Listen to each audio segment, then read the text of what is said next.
Bismillahirrahmanirrahim. Assalamualaikum warahmatullahi wabarakatuh. Hai teman-teman, bagaimana kabarnya hari ini? Sehat ya? Pasti kalian sudah kembali semangat lagi untuk belajar bersama-sama hari ini. Betul kan? Jika kalian sudah siap belajar hari ini, tentunya kalian pasti sudah menyiapkan buku tema 2 bermain di lingkunganku. Hari ini kita akan melanjutkan kegiatan belajar kita pada subtema 3 bermain di lingkungan sekolah. Hari ini kita akan mulai belajar pada pembelajaran 5 dan 6. Teman-teman sudah siap kan? Oh iya, sebelum belajar tentunya kita tidak boleh lupa. Kita harus mengawalinya dengan membaca doa terlebih dahulu. Kita baca basmalah bersama-sama ya. Bismillahirrahmanirrahim. Nah teman-teman, sekarang kita semua sudah siap untuk belajar. Kita buka bukunya yuk, halaman 148.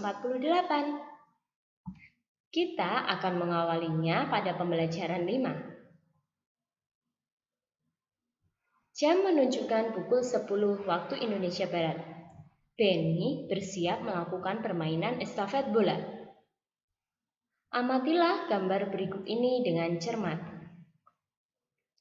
Nah, terlihat Benny dan teman-temannya sudah membentuk barisan. Mereka sudah bersiap untuk melakukan permainan estafet bola.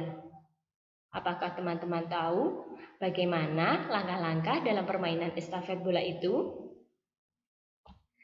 Langkah-langkah permainan estafet bola. Anak-anak berbaris dan membentuk barisan menjadi 2. Bola diberikan kepada anak yang berdiri paling depan sebagai kepala tim.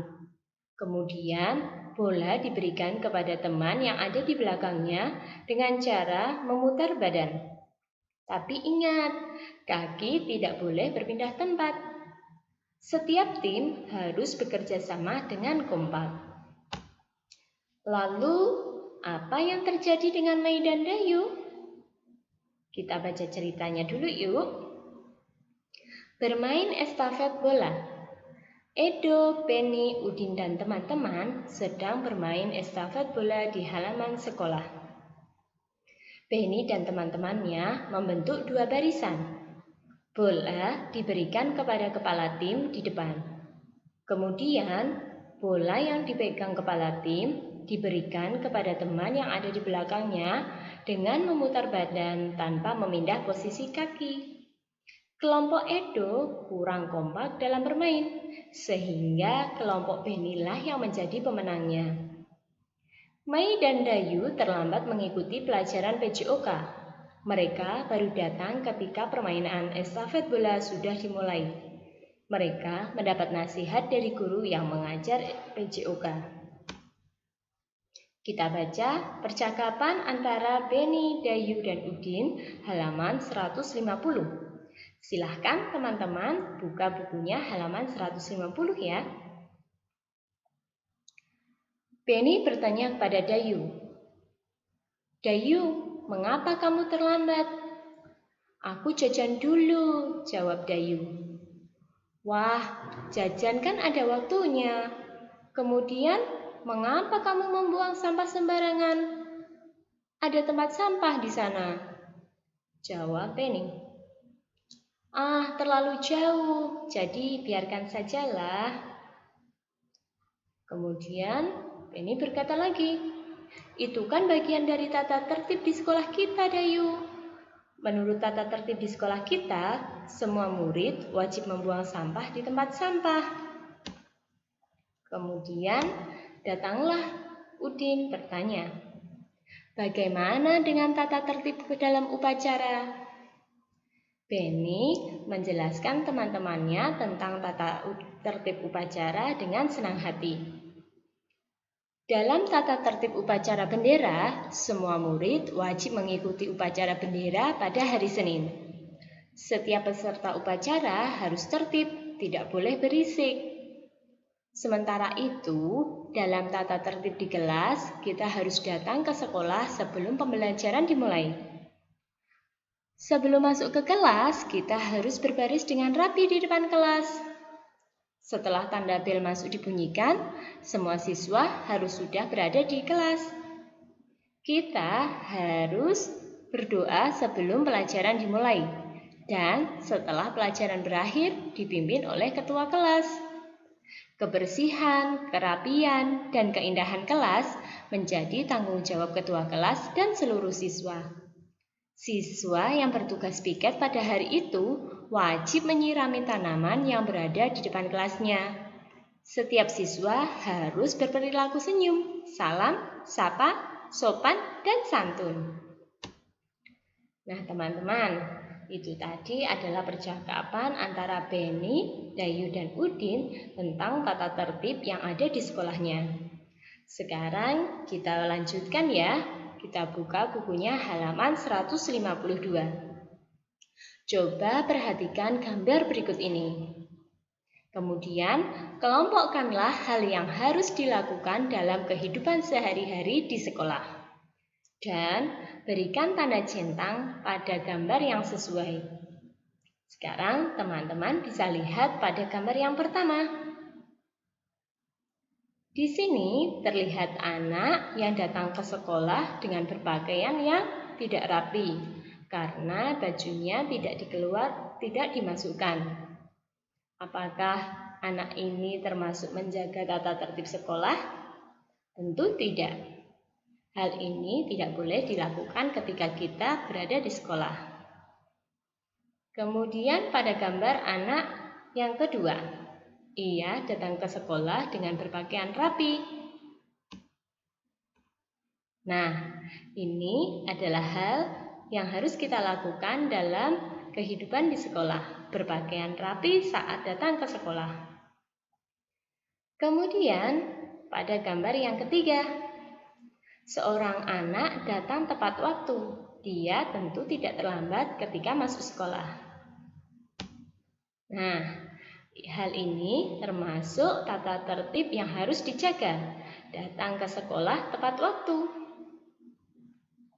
Kemudian gambar yang keempat, mengikuti kegiatan upacara dengan tertib. Ini adalah tata tertib yang harus diikuti ketika mengikuti upacara bendera. Kemudian pada gambar selanjutnya, di halaman 153. Anak-anak bermain bersama teman-temannya. Betul sekali. Ini adalah termasuk tata tertib yang harus kita patuhi dan boleh kita lakukan di sekolah. Kemudian gambar yang selanjutnya, terlihat seorang anak perempuan yang berpakaian rapi ketika datang ke sekolah. Hal ini boleh dilakukan dan harus kita lakukan ketika berada di sekolah ya. Gambar selanjutnya, seorang anak membersihkan kelas yang terlihat kotor. Nah, ini juga termasuk tata tertib ketika kita berada di sekolah, menjaga kebersihan kelas. Gambar berikutnya adalah anak-anak mengawali kegiatan belajar dengan membaca doa bersama-sama. Ini termasuk tata tertib yang harus kita jaga ketika kita berada di sekolah. Gambar yang terakhir adalah terlihat anak yang datang terlambat. Ia datang ketika ibu guru sudah memulai pelajaran di kelas. Tentunya hal ini tidak boleh kita lakukan ya. Kita juga tidak boleh mencontohnya. Kita harus datang ke sekolah tepat waktu. Nah, teman-teman, sekarang kita lanjutkan kegiatan belajar kita halaman 154. Kita akan mencoba membuat kalimat tanya. Kita bisa menggunakan kata tanya apa, siapa, di mana, kapan, mengapa, dan bagaimana. Masih ingat kan apa itu kalimat tanya? Kalimat tanya diawali dengan kata tanya dan diakhiri dengan tanda tanya. Dari 6 kalimat kata tanya ini, teman-teman bisa membuat 5 kalimat pertanyaan saja. Misalnya, nomor 1, kita akan membuat kalimat tanya dengan kata tanya apa. Kata tanya apa digunakan untuk menanyakan benda atau hal-hal. Jangan lupa, setiap kalimat tanya diakhiri dengan tanda tanya. Kemudian kata tanya siapa. Kata tanya siapa digunakan untuk menanyakan orang. Bisa ya membuat kalimat tanya dengan kata siapa? Contohnya, siapa yang tidak masuk sekolah hari ini? Tanya Bu Guru. Nah, Bu Guru menanyakan siapa saja murid yang tidak hadir pada kegiatan belajar pada hari itu. Kemudian kita bisa membuat kalimat tanya dengan kata tanya bagaimana. Masih ingat tidak? Kegunaan kata tanya bagaimana. Betul sekali. Kata tanya bagaimana digunakan untuk menanyakan cara atau keadaan. Contohnya, bagaimana keadaan Edo hari ini? Atau bagaimana cara membuat kelas kita menjadi bersih? Itu adalah contoh. Membuat kalimat tanya dengan kata tanya bagaimana. Kemudian untuk kata tanya selanjutnya, kita bisa membuat kalimat tanya dengan kata tanya mengapa. Kata tanya mengapa digunakan untuk menanyakan sebab. Misalnya, kalimat tanyanya seperti ini. Mengapa Siti datang terlambat? Sebab Siti membantu ibu memasak di dapur. Ingat ya, kalimat tanya dengan kata tanya mengapa itu menanyakan sebab. Kemudian kita bisa juga membuat kalimat tanya dengan kata tanya di mana. Pasti teman-teman tahu. Kata tanya di mana digunakan untuk menanyakan apa, hayo? Ya, kata tanya di mana digunakan untuk menanyakan tempat. Contohnya, di mana Udin dan Edo bersekolah? Tempat yang ditanyakan adalah tempat sekolah Udin dan Edo. Selain itu, teman-teman, kalian juga bisa membuat kalimat tanya dengan kata tanya kapan. Tentu kalian tahu kan, kata tanya kapan digunakan untuk menanyakan waktu. Betul sekali. Nah, teman-teman, nanti silakan kalian buat satu kalimat pertanyaan dengan kata tanya yang berbeda. Di sini kalian diberi kesempatan untuk membuat 5 kalimat tanya atau membuat 5 pertanyaan. Sekarang kita jawab ya pertanyaan-pertanyaan yang ada di halaman 154 berdasarkan cerita yang tadi sudah kita dengarkan. Siap teman-teman? Kita mulai dari nomor 1 ya. Apa yang terjadi dengan Dayu dan Mei? Apa tadi? Nah, betul sekali teman-teman. Dayu dan Mei terlambat mengikuti kegiatan PJOK. Jangan lupa ya teman-teman, ketika menuliskan nama orang itu menggunakan huruf besar. Kemudian lanjut nomor 2. Bagaimana cara melakukan permainan estafet bola? Kalian masih ingat bagaimana cara melakukannya? Bola dipegang kepala tim, kemudian diberikan teman di belakangnya dengan memutar badan tanpa memindah posisi kaki. Tim harus bekerja sama. Nah, ini adalah cara melakukan permainan estafet bola. Sekarang kita lanjutkan nomor 3 ya. Apa yang dibutuhkan dalam permainan tersebut? Dalam bermain estafet bola, semua tim harus bekerja sama. Nomor 4. Bagaimana aturan permainan estafet bola? Yang pertama adalah kaki tidak boleh pindah tempat. Dan yang kedua, bola yang diberikan tidak boleh jatuh. Itu adalah aturan dalam permainan estafet bola. Terakhir, mengapa tim Beni menang? Karena tim lawannya, yaitu timnya Edo, kurang kompak dalam bermain. Nah teman-teman, kalian bisa isikan jawaban dari cerita yang tadi sudah kita dengarkan. Jika kalian belum selesai, boleh di-skip dulu video ini sebelum kita melanjutkan pelajaran atau kegiatan pelajaran selanjutnya.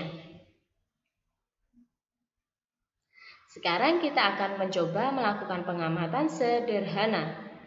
Sediakan dulu alat dan bahannya ya. Kita membutuhkan bola, buku, dan pensil.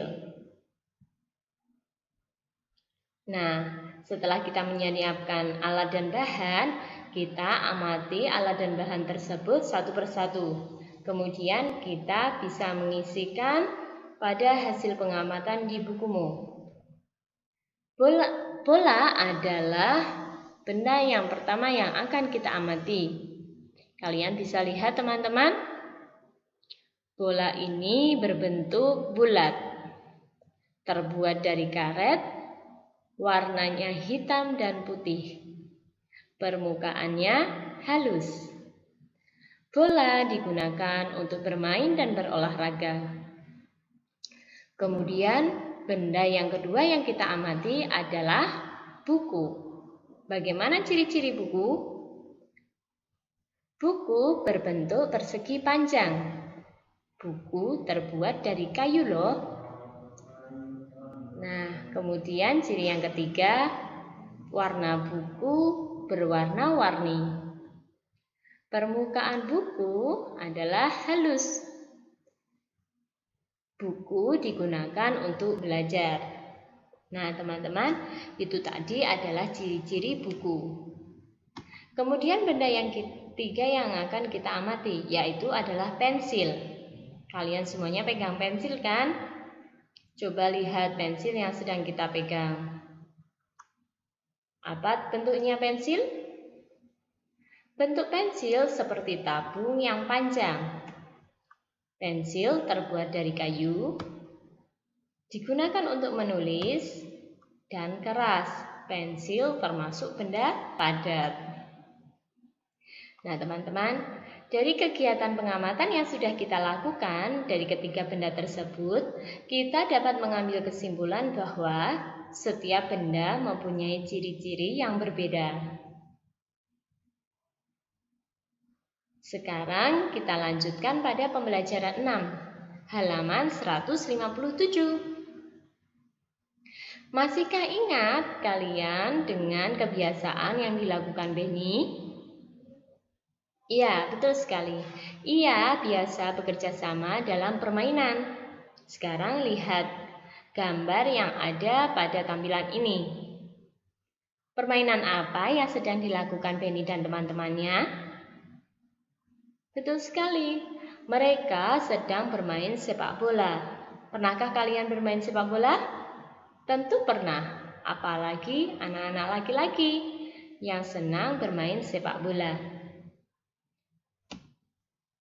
Nah teman-teman, kita buka bukunya lagi ya, halaman 158. Kita akan baca percakapan antara Lani dan Beni. Lani bertanya kepada Beni, "Apa saja tata tertib dalam bermain sepak bola?" tanya Lani. "Setiap anggota harus mematuhi aturan dalam permainan," jawab Beni. "Untuk apa?" "Agar permainan berjalan dengan tertib. Penonton juga harus tertib. Penonton tidak boleh melempar benda-benda ke tengah lapangan. Kalau tidak tertib, akan mengganggu proses permainan," jawab Beni. "Sama seperti tata tertib di sekolah ya?" Jika tata tertib tidak dipatuhi, pasti timbul akibat yang kurang baik. Benar, kalau tata tertib di sekolah dijalankan, akan bermanfaat dalam kehidupan kita. Kita akan terlatih untuk lebih disiplin. Selain itu, kita juga terbiasa hidup rapi dan bersih. Kita juga terlatih untuk bertanggung jawab dengan kegiatan yang kita kerjakan, serta membiasakan diri untuk ramah kepada orang lain. Membiasakan hidup tertib memiliki banyak manfaat dalam hidup, jawab Penny. Berarti kalau kita tidak mematuhi tata tertib di sekolah akan berakibat kurang baik. Kita pasti akan mendapat sanksi. Kalau pertama kali melanggar akan mendapat peringatan dahulu. Namun kalau sudah lebih dari sekali akan langsung mendapat hukuman. Jika pelanggarannya terlalu parah, orang tua kita akan dipanggil oleh sekolah. Jawab Lani menambahi. Nah teman-teman, ini adalah peraturan sepak bola yang sedang dilakukan oleh Benny dan teman-temannya. Apakah kalian sudah tahu bagaimana aturan sepak bola? Kita baca dulu yuk cerita di halaman 160 ini. Sepak bola. Benny gemar bermain sepak bola. Satu tim sepak bola terdiri atas 11 orang pemain inti dan beberapa pemain cadangan. Sepak bola bertujuan untuk mencetak gol sebanyak-banyaknya dengan menendang bola ke gawang lawan. Sepak bola dimainkan di lapangan rumput yang berbentuk persegi panjang. Hanya penjaga gawang saja yang berhak menyentuh bola dengan tangan di dalam daerah gawangnya. 10 pemain lainnya diizinkan menggunakan seluruh tubuhnya selain tangan. Tim yang mencetak gol paling banyak pada akhir pertandingan adalah pemenangnya. Jika hingga waktu berakhir skornya masih imbang, akan dilakukan undian, perpanjangan waktu, atau adu penalti. Wasit menggunakan peluit untuk memulai permainan, memberikan peringatan atas pelanggaran, dan akhir permainan. Nah teman-teman, itu tadi adalah aturan dalam bermain sepak bola. Sekarang coba kita temukan kata-kata yang harus kita ketahui makna artinya. Kita buka halaman 161 ya. Dari bacaan tadi kita menemukan kata tim. Coba apa arti dari kata tim? Tim itu sama dengan kelompok atau regu. Kemudian kata yang kedua, inti. Apa maksudnya kata inti? Inti artinya adalah pokok atau utama. Kemudian kata yang ketiga, yaitu kata gol. Seringkali pemain yang berhasil memasukkan bola ke dalam gawang lawannya berteriak gol. Nah, apa makna gol? Gol artinya masuknya bola ke dalam gawang lawan. Kemudian gawang. Apa itu gawang? Gawang adalah dua tiang berpalang sebagai tempat sasaran masuknya bola. Kemudian biasanya pada permainan sepak bola ada tendangan penalti. Kita sering mendengarnya itu. Apa artinya penalti? Penalti adalah tendangan atau hukuman karena adanya pelanggaran dalam permainan. Nah teman-teman, sekarang kita sudah mengetahui makna kata yang kita temukan dari bacaan sepak bola tadi. Sekarang kita bisa membuat kalimat tentang kata-kata yang sudah kita temukan tadi ya. Selanjutnya coba kita amati benda-benda yang ada di bawah ini. Benda yang pertama adalah peluit. Bagaimana ciri-cirinya peluit? Terbuat dari plastik. Cara menggunakannya dengan cara ditiup, menghasilkan suara yang sangat nyaring sekali. Peluit ini biasanya digunakan dalam kegiatan olahraga. Warnanya warna-warni ya. Kemudian benda yang kedua. Gambar apakah ini? Betul sekali, ini adalah gambar bola. Bola yang biasa digunakan untuk permainan sepak bola. Bola ini terbuat dari karet. Bentuknya bulat. Kemudian bisa kita pegang, itu artinya bola adalah benda padat. Permukaannya bagaimana? Betul, permukaan bola halus. Kemudian benda yang ketiga. Apa ini? Ini adalah kartu. Kartu yang biasanya digunakan dalam pertandingan sepak bola. Dua kartu yang memiliki warna berbeda, warna merah dan warna kuning.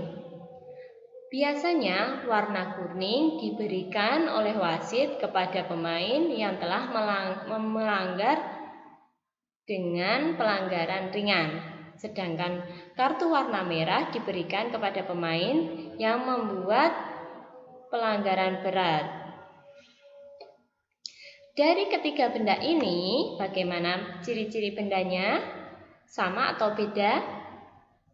Berbeda. Setiap benda memiliki ciri-ciri yang berbeda ya. Nah teman-teman, masihkah kalian ingat tentang pembagian yang dapat diubah menjadi bentuk perkalian? Sekarang kita buka yuk halaman 164.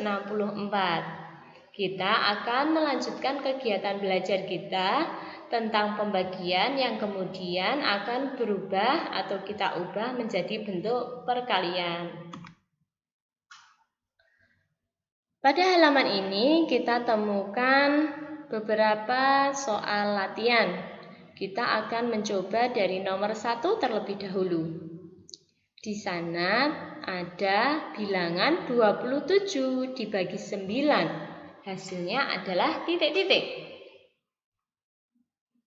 Kita bisa mengerjakan ini dengan cara membaginya, kemudian menghitungnya dengan pengurangan berulang sampai hasilnya 0. Contoh nomor 1.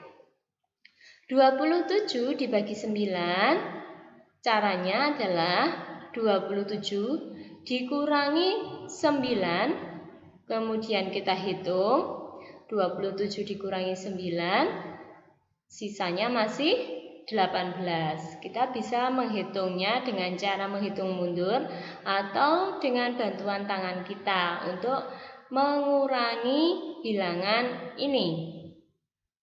Dari bilangan 18 kemudian dikurangi lagi 9. Kita temukan hasilnya berapa? 18 dikurangi 9. 18 dikurangi 9 masih 9. Kita akan menguranginya lagi sampai habis, ya, sampai hasilnya 0.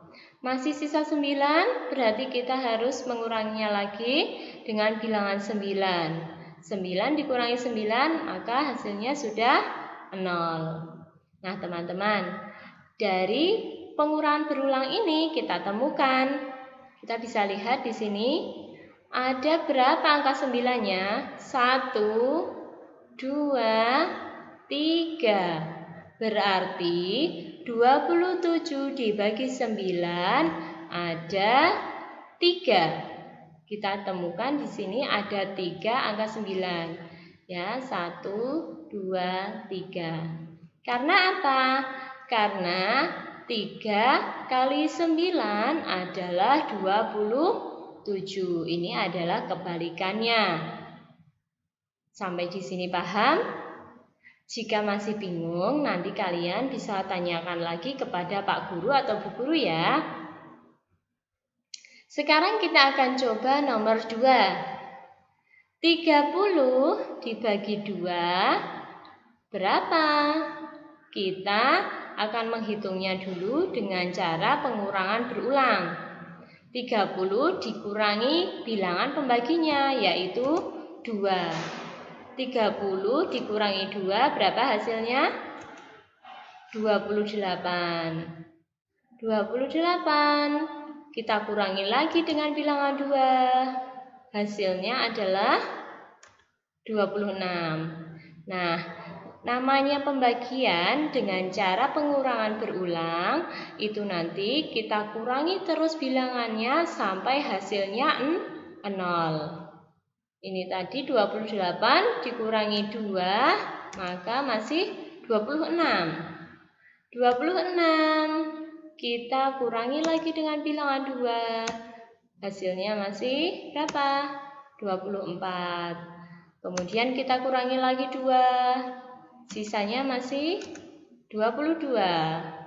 Dikurangi 2 lagi. 22 dikurangi 2 masih 20. Kita kurangi lagi ya. Dikurangi 2 lagi, 20 dikurangi 2. Hasilnya adalah 18. Kita kurangi lagi teman-teman. Hasilnya adalah 16. 16 dikurangi 2. Hasilnya 14. 14 dikurangi 2, 12. Kita kurangi lagi sampai 0. Dari 12 dikurangi 2, hasilnya adalah 10. 10 dikurangi 2, coba hitung. 10 dikurangi 2, masih berapa? 8. Kemudian 8 dikurangi 2. Masih 6. 6 dikurangi 2 berapa? 4. Betul sekali. 4 dikurangi 2. Hasilnya masih 2. Dikurangi 2 lagi. Habis. Nah, berarti pengurangan berulang sudah selesai. Hasilnya sampai dengan 0. Jadi 30 dibagi 2 berapa? Kita hitung angka 2-nya ada berapa? 1, 2, 3, 4, 5, 6, 7, 8, 9, 10, 11, 12, 13, 14, 15. Kita menemukan 15 angka 2. Jadi jawabannya adalah 15. Jika dibalik 15 dikali 2, jawabannya adalah 30. Nah, untuk selanjutnya nomor 3 sampai dengan nomor 5 nanti teman-teman bisa mencobanya sendiri ya. Mudah kan? Jangan lupa, jika kalian masih kebingungan atau menemui kesulitan, tanyakan pada Pak Guru atau Bu Guru. Nah teman-teman, kegiatan belajar kita pada pembelajaran 5 dan 6 telah selesai.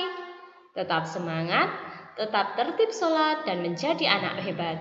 Dari Bu Iman cukup sekian. Wassalamualaikum warahmatullahi wabarakatuh.